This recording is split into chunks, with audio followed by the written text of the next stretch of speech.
भगवान शिव के बारे में प्रचलित है कि वह थोड़ी सी तपस्या से आसानी से प्रसन्न हो जाते हैं। हालांकि कई ऐसे उदाहरण भी हैं जब किसी ने बड़ा वरदान पाने में उनकी कठिन तपस्या भी की है।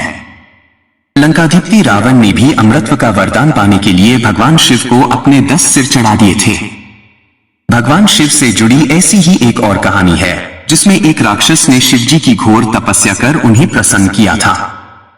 हालांकि वरदान देकर भगवान शिव खुद ही मुसीबत में फंस गए थे। बाद में भगवान विष्णु ने उन्हें इस मुसीबत से छुटकारा दिलाया था।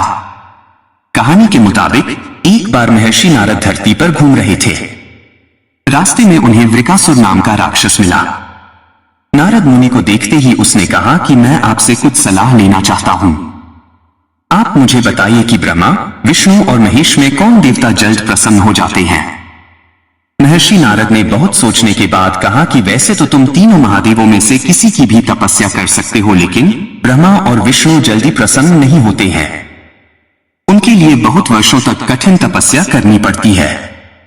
ये भी हो सकता है कि तुम्हारी आयु पूरी हो जाए, लेकिन तपस्या पूरी न हो। भगवान शंकर थोड़ी आराधना से ही प्रसन्न हो जाते हैं।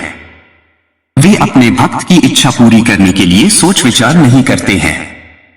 वृकासुर ने भगवान शंकर की आराधना करने का फैसला किया और हिमालय के केदार क्षेत्र में जाकर आराधना करने लगा। यज्ञ, जप, तप, ध्यान सब प्रकार से वह पूजा पाठ करने लगा। कुछ दिनों के बाद उसने सोचा कि मैं शरीर और प्राण को ही भगवान शिव को अर्पित कर दूंगा। ऐसा सोचकर वह अपने शरीर का मांस काट काट कर यज्ञ कुंड में डालने लगा, लेकिन भगवान शिव प्रसन्न नहीं हुए। परेशान होकर एक दिन उसने अपना शीश काटकर भगवान शिव को अर्पित करने का फैसला किया। स्नान ध्यान कर जैसे ही उसने खड़ग उठाकर अपना शीश काटना चाहा कि भगवान शंकर प्रकट होकर बोले, बस करो, तुम्हारी तपस्या पूरी हुई। मैं तुम पर प्रसन्न हूं, वर मांगो। वृकासुर हाथ जोड़कर भगवान शिव से बोला, आप मुझे वर दीजिए कि मैं जिस प्राणी के सिर पर हाथ रख दूं उसकी तुरंत मृत्यु हो जाए। शिवजी वृकासुर की यह मांग सुनकर चिंता में पड़ गए, लेकिन वरदान नहीं देने पर देव मर्यादा का उल्लंघन हो रहा था। शिवजी वृकासुर से बोले कि तुम्हारी तपस्या व्यर्थ नहीं जाएगी। तुमने मुश्किल वरदान की कामना से तपस्या की थी, इसलिए तुम्हें तपस्या भी कठिन करनी पड़ी। जाओ, जैसा वर चाहते हो वैसा ही मिलेगा। वरदान पाते ही वृकासुर की आसुरी वृत्ति जाग गई। उसने कहा कि प्रभु, आपका यह वरदान सत्य है या नहीं, इसकी परीक्षा लेना चाहता हूं। इसलिए पहले आपके सिर पर ही हाथ रखकर देखता हूं कि इस वर में कितनी सत्यता है। भगवान विष्णु को जब वृकासुर आता हुआ दिखाई दिया तो उन्होंने आगे बढ़कर उसे प्रणाम किया। उन्होंने वृकासुर से कहा कि असुरराज कहां भागे जा रहे हैं? लगता है कि आप बहुत थक गए हैं। शरीर को थोड़ा आराम दीजिए।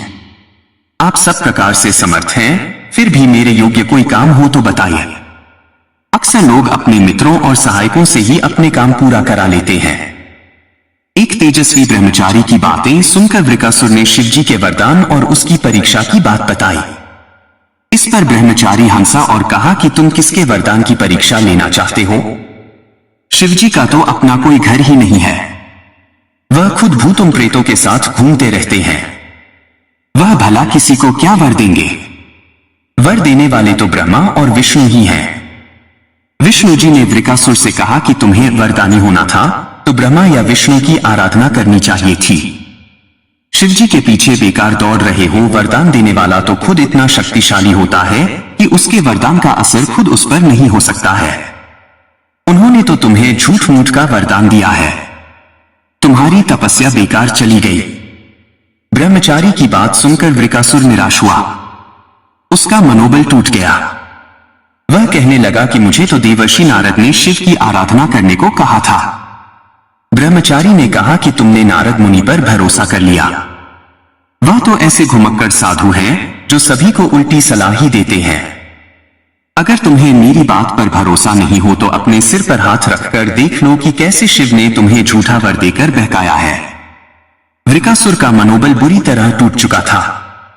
उसे ब्रह्मचारी की बात पर भरोसा हो गया कि शिवजी ने भी उसके साथ छलकर झूठा वरदान दिया है। उसका विवेक नष्ट हो गया। उसने वरदान की सत्यता का परीक्षण करने के लिए अपना हाथ अपने ही सिर पर रख लिया। सिर पर हाथ रखते ही भयंकर अग्निपुंज प्रकट हुआ और वृकासुर उसमें भस्म हो गया। भगवान शिव, विष्णु जी और वृकासुर की इस कहानी में जीवन का अहम सार छुपा है। कहानी सीख देती है कि बिना सोचे विचारे किसी को कुछ देना और पाने वाले का कृतघ्न होकर दाता को ही संकट में डालने का ऐसा ही नतीजा होता है। कृतघ्नता के उन्माद में बुद्धि विवेक नष्ट हो जाता है और उपलब्धि ही विनाश का कारण बन जाती है।